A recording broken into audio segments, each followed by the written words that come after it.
Hello connectors. अपनी last 2 videos में हमने अरेस्ट के बारे में पढ़ा है। Arrest by magistrate, arrest by police officer and arrest by person individual. इस वीडियो में हम पढ़ेंगे rights of the arrested person. हाँ, लास्ट वीडियोज़ में हमने ये भी पढ़ा है कि अरेस्ट का प्रोसीजर कैसे होता है, कब कौन कौन किस कंडीशन में अरेस्ट कर सकता है, क्या प्रोसीजर होगा अरेस्ट का। All these things we studied in our last 2 videos. I'll provide the link in the description box. So in this video we will study about rights of an arrested person. एक arrest किए गए person के क्या क्या rights होते हैं।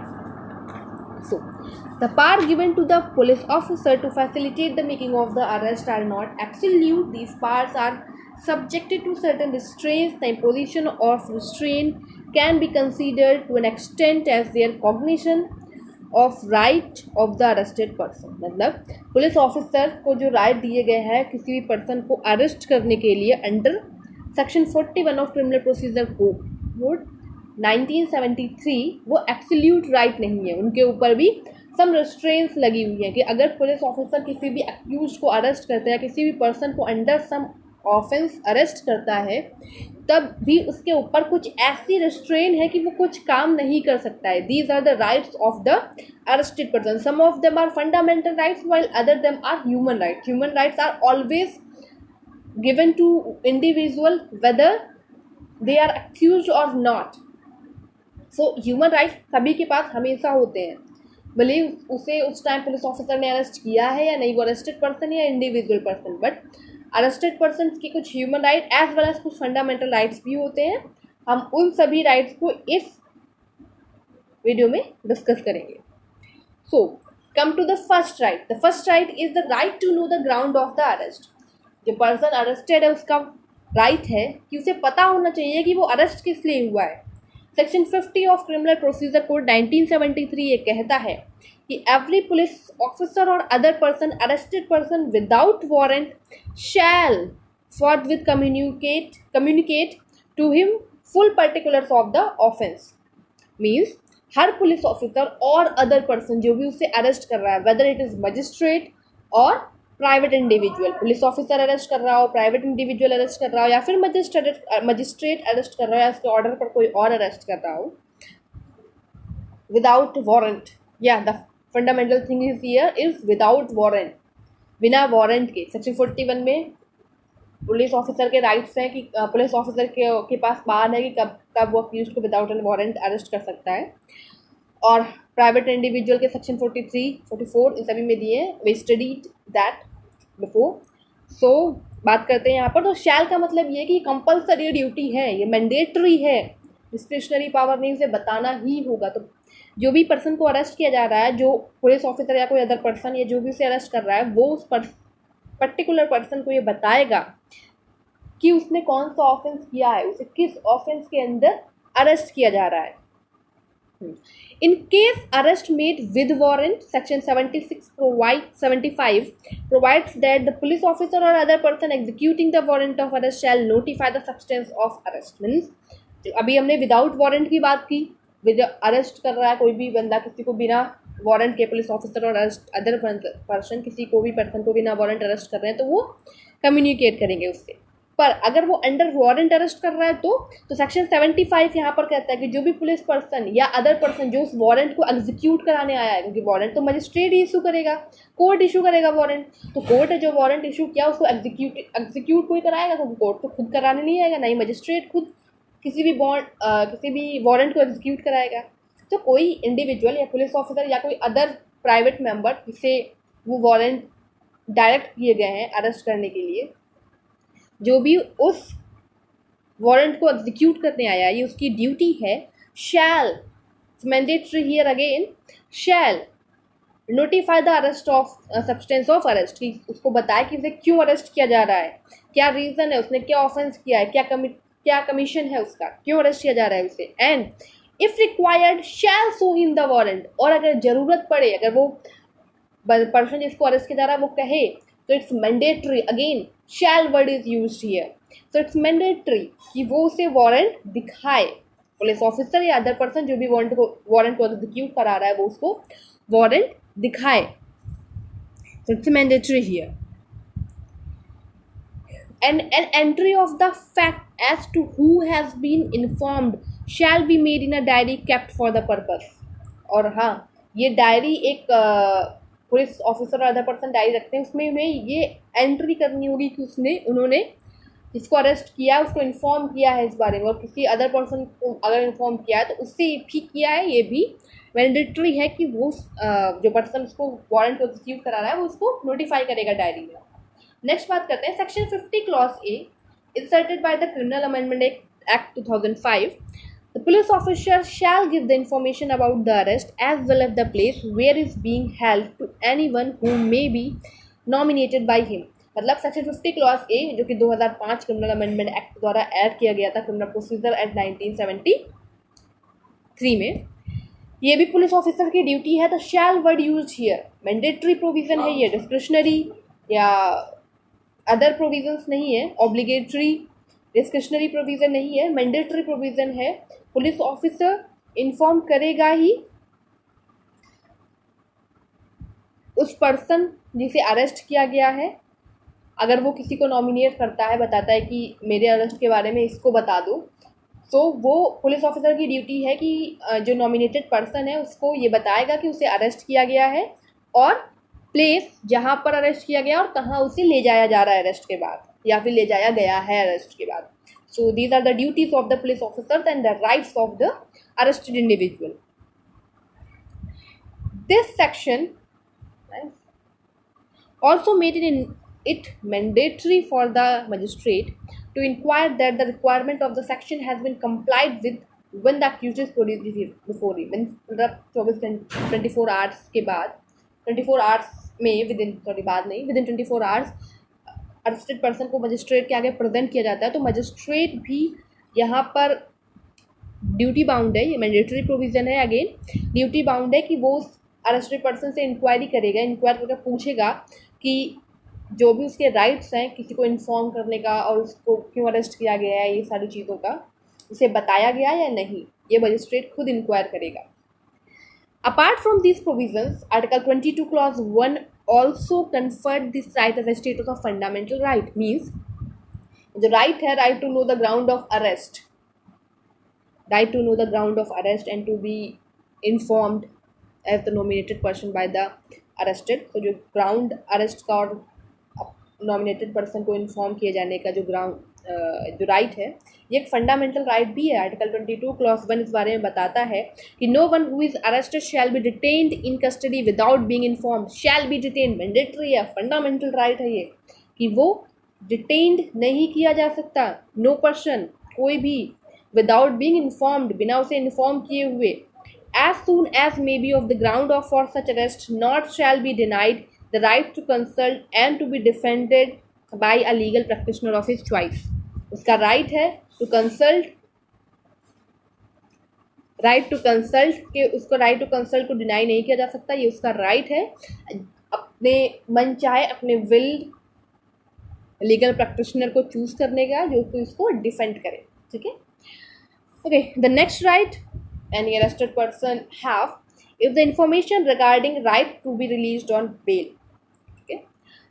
ये भी एक राइट होता है कि उसको दिया जाए इंफॉर्मेशन अरेस्टेड पर्सन को regarding to be right to be released on bail. Section 50 clause 3 बताता है कि when a police officer arrest without warrant any person other than a person accused of a non bailable offence. ठीक है, मतलब अगर police officer बिना warrant के किसी भी पर्सन को अरेस्ट करता है जो कि एक नॉन बिलेबल ऑफेंस का अक्यूज्ड ना हो, क्योंकि नॉन बिलेबल ऑफेंस का अक्यूज्ड है तो उसको बेल कोर्ट से ही मिलेगी, सेशन कोर्ट, मजिस्ट्रेट कोर्ट या फिर हाई कोर्ट, सुप्रीम कोर्ट, जिस कोर्ट से भी जो कोर्ट भी उसे ग्रांट करे बेल वही दे गई नॉन बेलेबल ऑफेंस में। बट बेलेबल ऑफेंस में जो बेल है वो पुलिस ऑफिसर्स भी दे सकते हैं, हाँ, बट सर्टेन ऐसे भी कंडीशंस हैं जहाँ पर नॉन बेलेबल ऑफेंस में भी पुलिस ऑफिसर बेल दे सकते हैं। I will let you know about all these conditions in future, अभी इस पर पढ़ते हैं।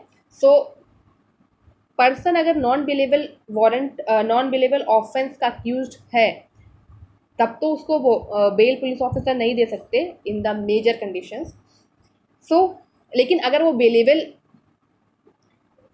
ऑफेंस का अक्यूज्ड है और उसको विदाउट वारंट पुलिस ऑफिसर ने अरेस्ट किया है, तो then that police officer shall inform the person arrested that he is entitled to be released on bail and that he may arrange for sureties on this behalf. मतलब police officer उसको inform करेगा कि वो bell ले सकता है, सम bond और sureties उसके बिहाफ में कोई आए जो श्योरिटी दे और बेल बॉन्ड फिल करे, उसको करने के बाद वो अरेस्टेड पर्सन बेल ले सकता है. So this is also one of the right of the arrested person to obtain the information regarding right to be released on bail. Third right is the production before magistrate के सामने उसको present किया जाना. Section 57 बात करता है इस बारे में. सेक्शन 57 CRPC कहता है कि no police officer shall retain in custody a person arrested without warrant for a longer period under all circumstances. Such period shall not, on the absence of the order of the magistrate under section 167 actually 24 hours means कोई भी police officer शैल, यहाँ पर again word use हुआ, इसका मतलब it's is a mandatory provision. Police officer in चीज़ों से bound है. तो किसी भी अरेस्टेड पर्सन को जिसको विदाउट वारंट पुलिस ऑफिसर ने अरेस्ट किया डिटेन नहीं कर सकता किसी भी सर्कमस्टांस में, और वो पीरियड शैल नॉट, उसे बिफोर मजिस्ट्रेट के सामने प्रेजेंट करना ही होगा arrested person को within 24 hours. It is written here such period shall not, it is again mandatory here कि वो period 24 hours से ज़्यादा नहीं हो सकता, shall not exceed 24 hours on the absence of the order of the magistrate under section 167 के अंदर magistrate order देता है फ्रॉम कस्टडी की, पुलिस कस्टडी, जुडिशियल कस्टडी की. सो अगर वो ऑर्डर है कस्टडी का, मतलब सीधी बात है तो वारंट हो जाएगा. यहाँ पे हम विदाउट वारंट की बात करें तो विदाउट वारंट अगर किसी को अरेस्ट किया है तो मजिस्ट्रेट के सामने विदिन 24 आवर्स उसको प्रेजेंट करना होगा, exclusive of the time necessary for the journey from the place of arrest to the magistrate court. Means केवल वो टाइम पीरियड 24 आवर्स के अंदर नहीं इंक्लूड किया जाएगा जो जर्नी में लगेगा अक्यूज को लाने के लिए from the place arrested to the magistrate court और from the police station to the magistrate court. The same is also a fundamental right under article 22 clause 2. मतलब ये हमारा फंडामेंटल राइट भी है अरेस्टेड पर्सन का article 22 clause 2 of the constitution में. Next बात करते हैं examination of the accused by medical practitioner.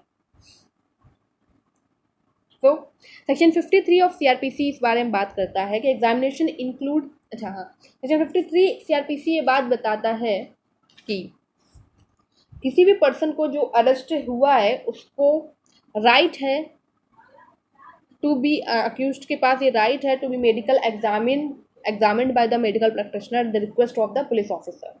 यहाँ पे पुलिस ऑफिसर रिक्वेस्ट करता है, एक एप्लीकेशन भेजता है मेडिकल प्रैक्टिशनर पे. So after that medical examination होता है accused का who